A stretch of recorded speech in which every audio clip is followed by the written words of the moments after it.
It was an incredible day yesterday. I mean, we went all out. We shut down the block and we gave out backpacks filled with school supplies, and the food pantry was full, and we gave out food and household items and hot dogs and snacks and drinks, and we had a rock wall. People were climbing, not me, but we had a game room and kids playing. I said Super Nintendo this morning. I don't know what, Xbox, PlayStation 5, thank you. We had such a fun day. Liz and Saint's kids were out there with the kids and dancing. I mean, we had an absolutely incredible day. If you weren't there, listen, next year, it's every Saturday, every last Saturday of August. We're already planning next year. Just an incredible day. But one of the things that while I was looking around is, I was like, man, we're really caring about what God cares about. We're really getting into this whole, man, God cares about these people. God cares about the situation they're in. And one of the things that I thought when I think of Matthew 25, he takes it personal. Remember in Matthew 25, he's like, man, when I was hungry, you fed me. When I was thirsty, you gave me drink. When I was in prison, you visited me. When I was sick, you took care. He's like, all these different things. And he's like, and they're like, and the disciples are like, Jesus, wait. When did we see you sick? And when did we see you hungry? And Jesus is like, when you did it for me. He takes it personal. Whether we do it or we don't do it, he takes it personal, because then he switches it up and he says, man, when I was hungry, you didn't feed me. And when I was thirsty, you didn't give me something to drink. And when I was naked, you didn't give me clothes. And they're like, wait, Jesus, when did we not do that for you? When you didn't do it for somebody else, you didn't do it for me. So whether we do it or we don't do it, he takes it personal, and then he starts to tell, he's like, and those who did it, man, you guys, the kingdom of heaven is yours, and I've got eternal life for you guys. And those that didn't do it, he's like, he actually talks about eternal judgment and weeping of gnashing of teeth and all this stuff. Who didn't come out yesterday? I'm kidding. Guys, I'm kidding.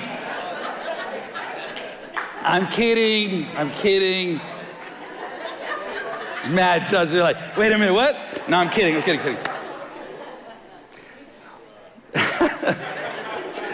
But they met the people where they were. If they were hungry, they got food. If they were thirsty, we met the people. There was parents that needed a backpack for their kids, and there was people that are hungry that needed groceries.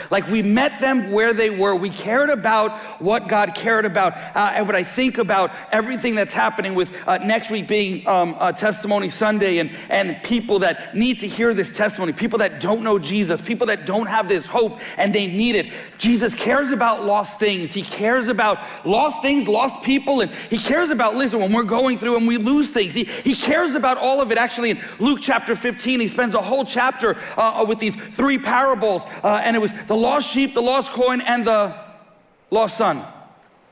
Funny enough, the sheep and the coin didn't even know they were lost. Oblivious. Just wandering off on their own, or the coin just being lost, maybe rolled somewhere on its own, and it was just lost. And for the sheep, the good shepherd, right, he goes and finds it. He goes and finds that sheep. The owner of the coin tears the house apart to find that coin because it has so much value. The son off on his own. I mean, he literally, you know the story of the prodigal son who goes off on his own. He takes his father's inheritance, he spends it all, and he winds up in a pig's pen, and now he's broken, he's got no friends, he's got nothing. And it was the son that's like, man, I messed up. I need to go back to my father's house. And I'm sure on his way, he's thinking about what he's gonna say. And as he's going, the dad is on the porch. He's looking, because he's looking for his son. He's like, man, I just wish my son would come home. And he's on the porch, and when he sees his son, he goes running after his son and embraces his son. And I can imagine the son's like, Dad, I'm so happy that you're hugging me, but man, let me explain. Let me tell you what happened. And the dad's like, I don't care what happened. I just love you so much. I'm so happy that you're back. And the son's like, yeah, but at least let me say sorry. I don't care about that right now. I just love you so much. I'm so happy that you're home. I was so worried about you. The sheep that went off on its own, that didn't even know, that was probably at the edge of a cliff about to fall over, or there was a wolf that was about to get it. He's off on his own. He's oblivious. He's just eating some grass. And the good shepherd leaves the 99. He goes looking for the one. And he's like, where is this sheep? And when he finally finds it, the sheep is like, my bad. I'm kidding. That just came to me, guys. That just...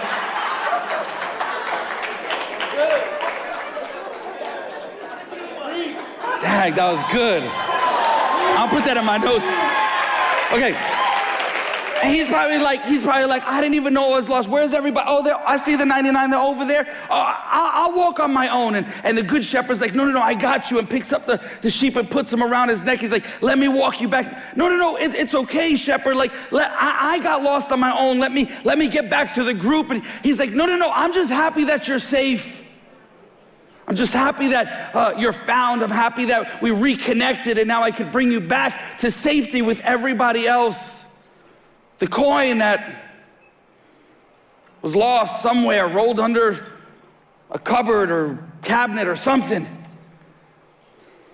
Oblivious, has no idea it was lost. But the joy of the owner of that coin, that when it finds it, it doesn't matter where that coin's been. It doesn't matter where that coin rolled into, if it was under the toilet, if it was in the bathroom, if it was under the stove. It doesn't matter if it was dirty and dusty or beat up or banged up. Man, the value still was there. The owner of that coin still saw the value in that coin and said, I don't care what you've been through.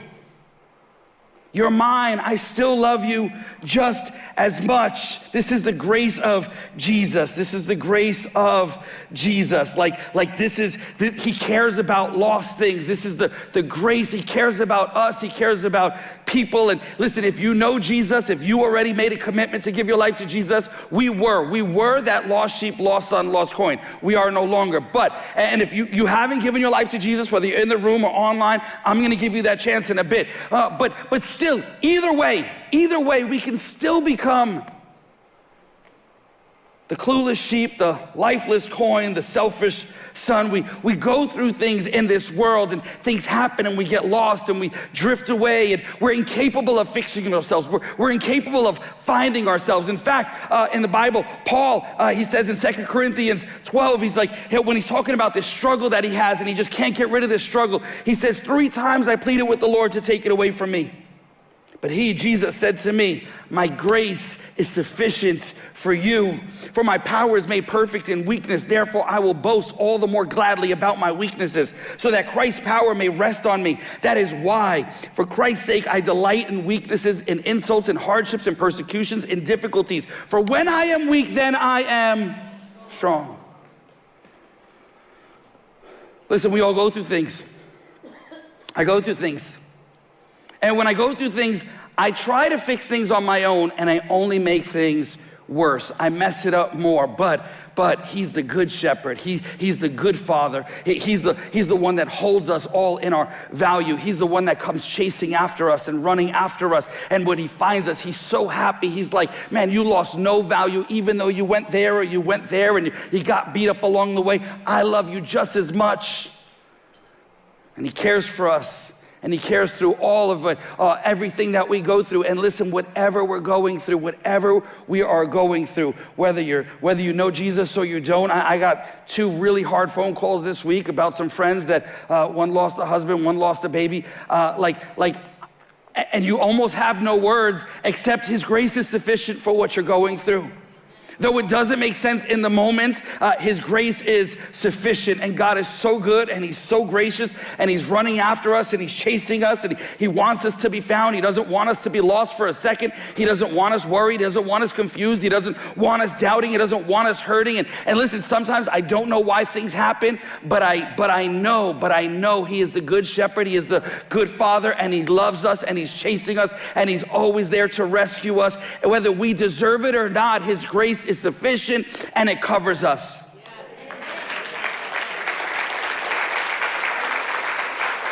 In the book of Matthew, chapters 5 through 7, that's chapters 5, chapter 6, chapter 7, 3 chapters, 3 whole chapters. Jesus is on this mountain. I don't know if I said it. I don't know if it's probably, nope. The sermon is called A Mountain of Grace. And cue.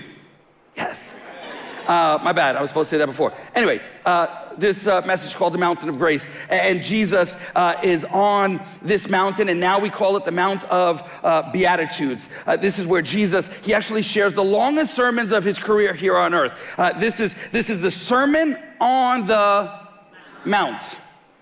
It is the longest continuous section of Jesus speaking in the New Testament. This is where a lot of the really famous verses are. A lot of the things that we quote, a lot of the things that we remember come out of these 3 chapters, Matthew 5, 6, and 7. It is a discipleship masterpiece. This is Christian Living 101, and it includes some of the best teachings. One of them is known as the Beatitudes. The Beatitudes. That's why it's called Mount of the Beatitudes, a Sermon on the Mount. This is the Beatitudes.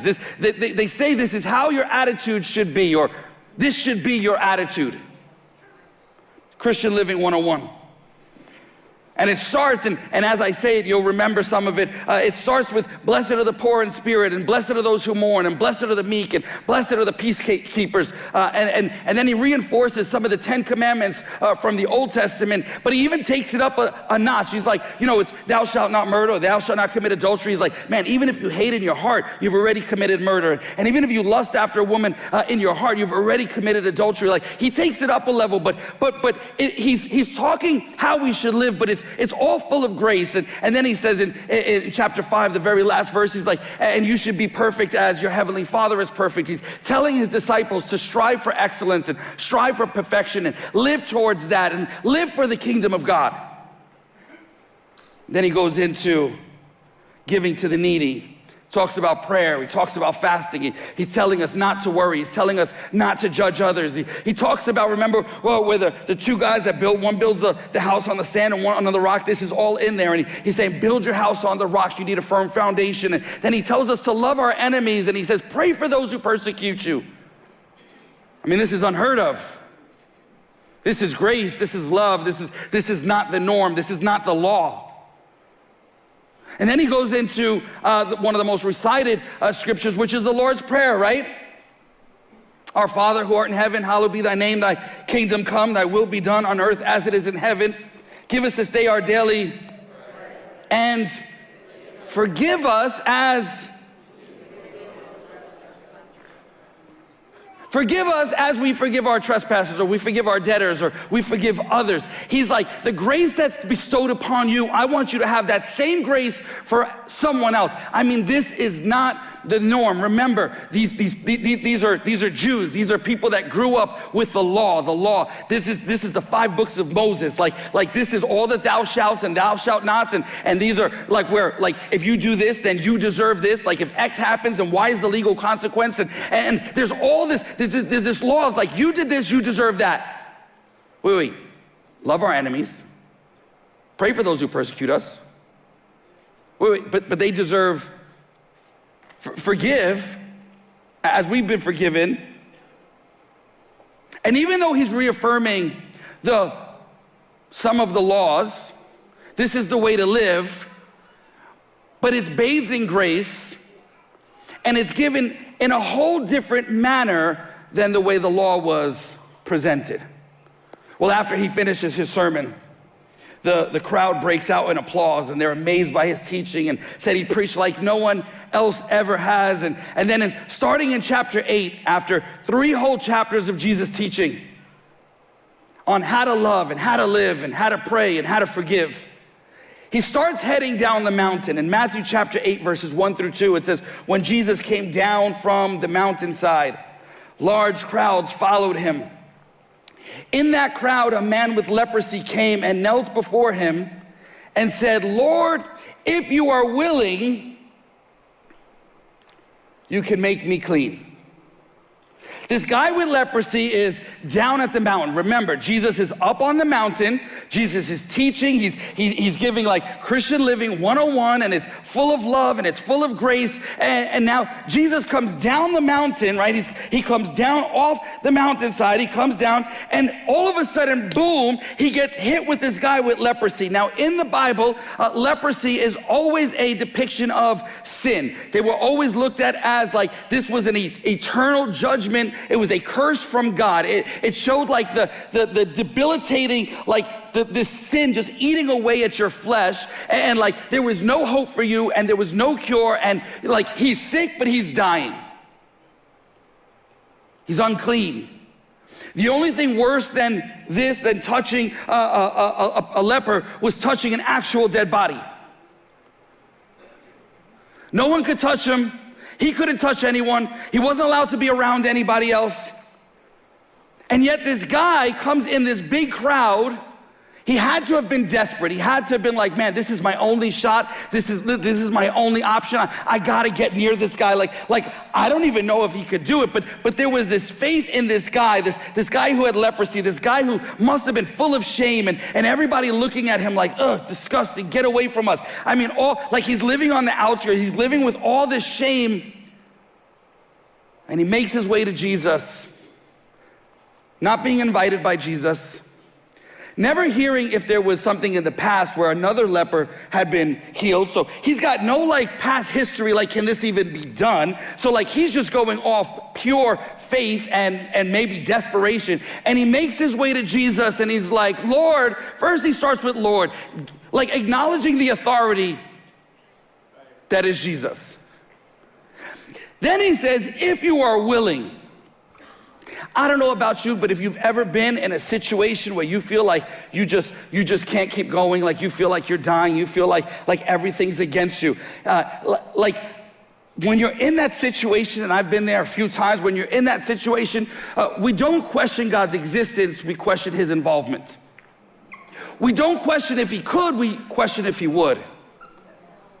We're not like, we know he can, we just go, God, why are you not doing this? It's like, if you're willing, and he says, Lord, if you're willing, would you make me clean? Would you save me from this hopeless situation? Matthew 8, verses 3-4, Jesus reached out his hand and touched the man, says, I am willing, be clean. Immediately he was cleansed of his leprosy. Then Jesus said to him, see that you don't tell anyone, but go show yourself to the priest and offer the gift Moses commanded, back to the law, as a testimony to them, because he's still talking to Jews. This is amazing here, right here. This is the gospel. This is the grace of God. Like no one else would get near him. Nobody else would touch him. Jesus, he doesn't just heal him, but he touches him. He could have thought it. He could have blinked it. He could have thinked it. He could have said it. He could have done whatever else, but he literally goes near the guy and relates with him and brings him close, and he touches the man, and he says, I'm willing. He does what no one else has done or will do for him, and then he says, hey, don't tell anyone, but go to the priest. Like Leviticus 14, there was law, what he was supposed to do, and so he had to go abide by that law and go to the priest. But it was more about reinstating this guy back into society, and it started at the church level, and this was beautiful. This was the grace of God. This was getting this guy back into his regular life, getting the priest to sign off on it. Now, I love this.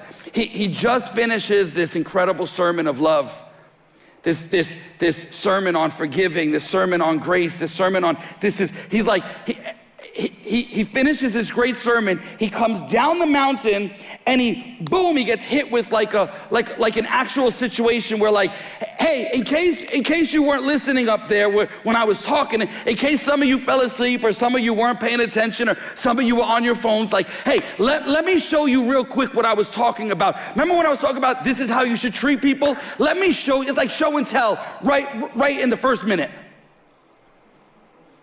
Let me show you how to deal with people. Like this person needs a savior, needs a healer, needs a friend. So when no one else will go near them, grace reaches out. It gets close. It brings healing to the situation. When no one else will go near him, grace will. When no one else will associate with him, grace will. When no one else will go to the dark places, grace will. When no one else will rescue him, grace will. The grace of God is chasing us down to bring us comfort and healing to our hearts, whether we deserve it or not. Now, I look at this situation, I look at Jesus doing this Christian living on the Sermon on the Mount, and then coming down the mountainside and immediately getting hit with leprosy or a symbol of sin. It makes me remember another story very similar in the Old Testament. It's where Moses is with the Israelites and they're in the wilderness, right? And this is Exodus chapter 19. And Moses has been going up the mountain to talk to God, and he comes down to tell the people some things, and he goes back up the mountain and down the mountain to tell the people some things, and then back up and then down. And this happens a few times. He goes up with his brother Aaron and then comes back down and he keeps telling the people stuff, what God's telling him. And then all of a sudden, while Moses is down with the people, God actually speaks in an audible voice, and everybody can hear him, and he tells them the 10 Commandments. Well, the people freak out. They're like hearing this audible voice from in the air. They're like, we're not comfortable with this. We like it better the way it used to be, where you would go up the mountain and hear from God and then just tell us. So, hey, we don't want to hear this stuff. We appreciate it, but you go up the mountain and you tell us, you just come back down and tell us what God said. So Moses goes back up the mountain, and now he's on top of the mountain, and he's with his guy Joshua, and God starts to speak. And he tells them the 10 Commandments. He writes it on 2 tablets. Again, this is like the Sermon on the Mount in the New Testament. This is the Sermon on the Mount in the Old Testament. This is the 10 Commandments. This is the way you should live. Just like the Sermon on the Mount was, this is how your attitude should be. This is how you should live, guys. This is Christian living 101 for the Old Testament. And on top of the mountain, he gets this. God delivers this message. Just like on the Sermon on the Mount, Jesus delivered the message. Now, down at the bottom of the mountain, the people start to get a little impatient. And they start to talk about, man, like a chapter and a half has gone by, not that they had the chapters yet, but a chapter and however long it was, is like Moses and Joshua have been up the mountain, and they start to get impatient, and they go to Moses' brother Aaron, and they're like, hey Moses, and this is Exodus 32, 1, and they go to Aaron and they say, come, make us gods who will go before us. As for this fellow Moses who brought us out of Egypt, we don't know what has happened to him.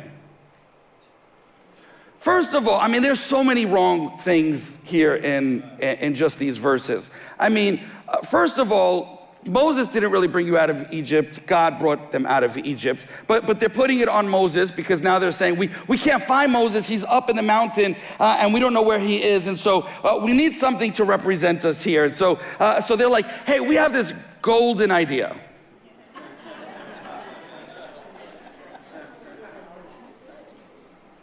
They're like, let's take all our wives' jewelry and melt it down and make a golden calf. First of all,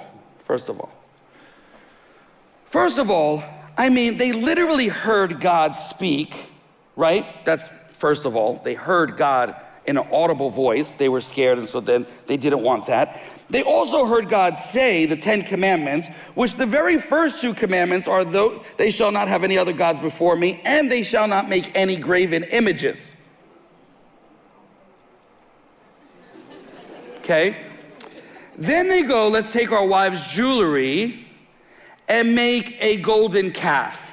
Now, bull worship was very common in those days, but they didn't even make a bull, they made the baby bull. Like, they're like, hey, let's make our wives uglier, make us poorer, and get the weakest of all gods to represent us. Sin makes you stupid.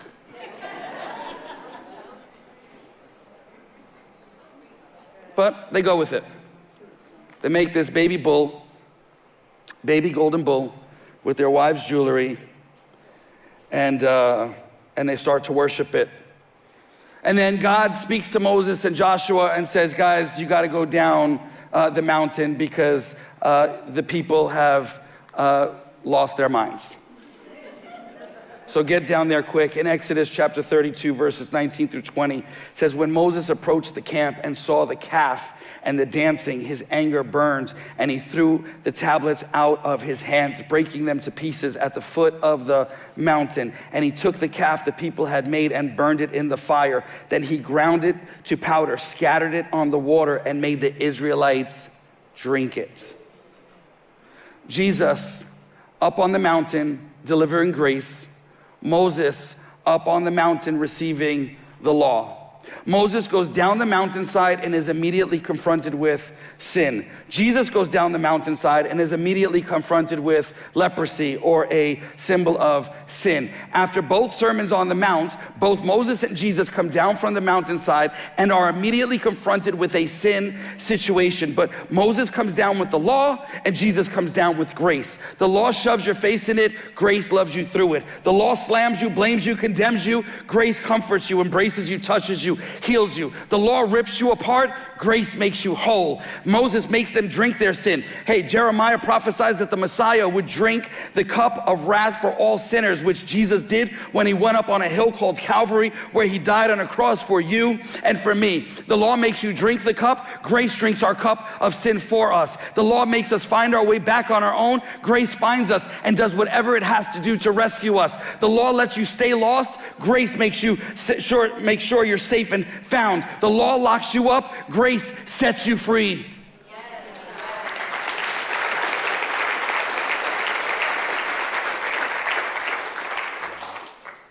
And it's interesting because God, created the law. He's the one who wrote the law down, and that was okay for the Old Testament. But then when now Jesus comes, he doesn't come to break the law, but he comes to fulfill the law. And Jesus, it's almost like if nowadays, if you're in a courtroom and you're standing, you're the defense, right? You're the defendant. You're standing there, and all the evidence has been laid out in the courtroom, and the prosecutor is like, I lay my what is it? I rest my case. I rest my case, and like all the evidence is out there. Everybody knows the verdict in the room. The jury's looking at you with eyes of shame, and you know what you did. They know what you did. The judge knows what you did. Like everything's against you. All the evidence is there. And the judge is sitting there.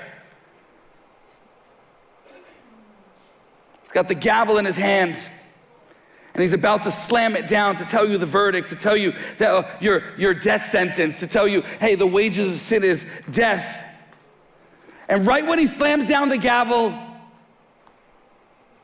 he says the wages of sin is death, that same judge gets up from his seat, walks around the bench, comes and stands next to you, tells you to move over, and says, hey, don't worry about it, Jordan. I'm gonna take your place, because that's what Jesus did for us. The law said that we deserve this, but then Jesus says, no, I'm gonna take your place and stand there. And even though you deserve it, I'm gonna take it on for you. The law said we deserve death. The wages of sin is death, but the gift of God is. The law said I deserve this. The law said I deserve that. The law said the law was about to come and crush me, but amazing grace, how sweet the sound that saved a wretch like I once was lost, but now was blind, but now I see.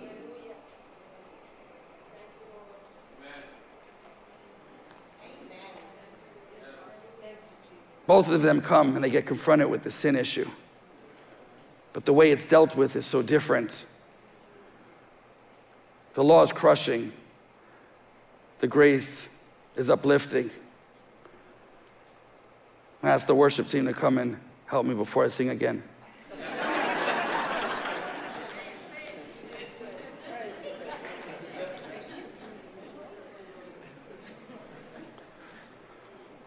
It's funny because when I think of Moses, when we think of Moses in the Old Testament, he's the guy that did so many amazing things. He's the guy that, he goes, he sees the burning bush, and then he goes before Pharaoh and the 10 plagues and the frogs and the locusts and all this stuff, right? He does all that stuff, and he's God's spokesman, and it's incredible. And they get out of Egypt, they get to the Red Sea, he lifts up his staff, the Red Sea opens, and then they need shoes. The shoes never run out, and they need food, and so there's bread from heaven and birds and all these incredible incredible things, right? All these incredible things. 40 years walking around in the desert, on their way to the promised land, on their way to Israel, but 40 years in the desert. And then Moses messes up. God tells Moses, when the people were thirsty, hey, strike the rock. I'm sorry, speak to the rock. He says, speak to the rock, but what does Moses do? Strikes the rock. Out of anger, he strikes the rock. God still did the miracle, but he was angry at Moses and said, because of this, you're not going to get into the promised land. You're not going to lead my people into the promised land. You're going to die in the desert. Moses never makes it to the promised land. Actually, not really. This is so beautiful. There's another mountain. There's another mountain. It's called Mount Tabor.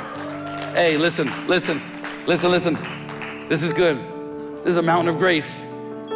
Jesus, now New Testament, walking around the promised land, walking around Israel, walking around the Holy Land, and he happens to go up on this other mountain, Mount Tabor, and he's up there with three of his friends there from the New Testament, Peter, James, and John. And while he's up there, this is the Mount of Transfiguration. There's this miracle that happens, and he actually calls down two of his Old Testament buddies. He calls two characters that were in the Old Testament. It was Elijah and Moses. Hey, under the law, under the Old Testament, under the Old Covenant, Moses didn't make it. But through Jesus, through the New Covenant, through this grace, Moses makes it. Moses makes it. Moses makes it. He's walking around the promised land now. Walking around the promised land now.